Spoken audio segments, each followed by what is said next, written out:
Guys, അപ്പോൾ നമ്മുടെ ഒരു പുതിയ വീഡിയോയിലോട്ട് എല്ലാവർക്കും സ്വാഗതം. അപ്പൊ ഇന്നത്തെ വീഡിയോ നമ്മുടെ ഹെയർ പൊട്ടിപ്പോകുന്നു അല്ലെങ്കിൽ തിക്നെസ് കുറവ്, നമുക്ക് ഹെയറിന് നീളമില്ല, അങ്ങനെയുള്ളവർക്കൊക്കെ വേണ്ടിയിട്ടുള്ള ഒരു കുഞ്ഞു ടിപ്സ് ആയിട്ടാണ് ഞാൻ വന്നിരിക്കുന്നത് കേട്ടോ. അപ്പൊ എല്ലാവർക്കും ഒരിക്കൽ കൂടി എന്റെ വീഡിയോയിലോട്ട് സ്വാഗതം.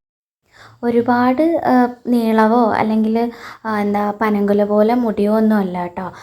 എൻ്റെ ഹെയറിൻ്റെ ഒരു പഴയ ഒരു ഫോട്ടോ ആട്ടോ ഞാൻ മുകളിൽ കാണിച്ചിരിക്കുന്നത്. ആ ഹെയർ കാണുമ്പോൾ നിങ്ങൾക്ക് മനസ്സിലാവും കേട്ടോ എത്രത്തോളം ചേഞ്ച് ആയിട്ടുണ്ടെന്ന്. അപ്പോൾ ഇങ്ങനത്തെ കുറേ ഹോം റെമഡി യൂസ് ചെയ്തിട്ടാട്ടോ ഇങ്ങനെ ഒരു ഹെയർ കിട്ടിയത്. അപ്പോൾ നമുക്ക് ഹോം റെമഡി എങ്ങനെയാണ് ഉണ്ടാക്കുന്നതെന്ന് നോക്കാം. അതിന് വേണ്ടിയിട്ട് നമുക്ക് കറിവേപ്പില വേണം, അതുപോലെ തന്നെ ഒരു കഷ്ണം ഇഞ്ചി വേണം, പിന്നെ ഒരു നാരങ്ങയുടെ പകുതി ആട്ടോ എടുത്തിരിക്കുന്നത്. ആദ്യം തന്നെ നമുക്ക് കറിവേപ്പില വൃത്തിയാക്കി നമുക്ക് മിക്സിയിലോട്ട് ഇട്ട് കൊടുക്കാം. എന്നിട്ട് ഇഞ്ചിയും കൂടി ഇടണം. എന്നിട്ട് നന്നായിട്ട് പേസ്റ്റായിട്ട് അരച്ചെടുക്കണം കേട്ടോ. അതിനകത്തോട്ട് കുറച്ച് വെള്ളവും കൂടെ ഒഴിച്ചിട്ട് വേണം അരയ്ക്കാൻ, എങ്കിലേ അതിൻ്റെ നീര് കിട്ടത്തുള്ളൂ. സത്യം പറഞ്ഞാൽ ഇതൊരു ഹെയർ സിറമാണ് കേട്ടോ. ഇത് അപ്ലൈ ചെയ്ത് നമ്മുടെ 7 ഡേയ്സിനുള്ളിൽ തന്നെ നമ്മുടെ മുടി കൊഴിച്ചിൽ മാറുന്നത് കാണാം. അതുപോലെ തന്നെ പുതിയ പുതിയ മുടി ഗ്രോത്ത് ചെയ്യുന്നതൊക്കെ നമുക്ക് കാണാൻ പറ്റും കേട്ടോ. എന്തെങ്കിലും കൊഴിച്ചിലുണ്ടെങ്കിൽ തന്നെ ഇത് തേക്കുമ്പം തന്നെ നമ്മുടെ ആ കൊഴിച്ചിൽ നന്നായിട്ട് കുറയും. നമുക്ക് മുടിക്ക് കറുപ്പ്, അതുപോലെ തന്നെ തിക്നെസ്, നീളം, അതൊക്കെ കിട്ടാൻ വേണ്ടിയിട്ട് ഏറ്റവും നല്ലൊരു ഹെയർ സിറമാണ് കേട്ടോ. അപ്പോൾ നമുക്ക് തന്നെ അറിയാം, ഇഞ്ചി എന്ന് പറയുന്നത് നമ്മുടെ ഹെയറിൽ നല്ലൊരു സ്ട്രോങ് ആയിട്ടുള്ളൊരു ഹെയർ വരാൻ വേണ്ടിയിട്ട് ഹെൽപ്പ് ചെയ്യുന്നൊരു സാധനമാണ് കേട്ടോ ഇഞ്ചി എന്ന് പറയുന്നത്. പിന്നെ നമ്മുടെ തലയോട്ടിയിലെ രക്തയോട്ടത്തിനൊക്കെ ഏറ്റവും നന്നായിട്ടുള്ള ഒരു ഇൻഗ്രീഡിയൻ്റ് ആണ് കേട്ടോ ഇഞ്ചി എന്ന് പറയുന്നത്. നമ്മുടെ അടുക്കളയിൽ തന്നെ കിട്ടുന്ന 3 സാധനം വെച്ചിട്ട് നമുക്കിത് ഉണ്ടാക്കിയെടുക്കാം.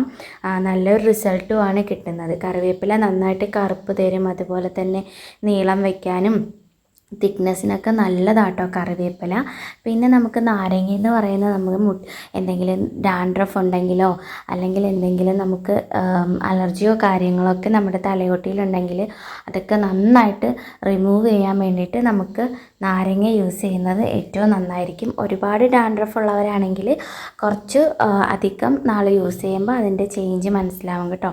ഇത് യൂസ് ചെയ്ത് നിങ്ങൾക്കൊരു 7 ഡേയ്സിന് തന്നെ നിങ്ങളുടെ ഹെയർ നന്നായിട്ട് ഒരു ഗ്രോത്ത് ചെയ്യുന്നതും അതുപോലെ തന്നെ ഒരു ചേഞ്ചൊക്കെ നിങ്ങൾക്ക് നന്നായിട്ട് മനസ്സിലാവും കേട്ടോ.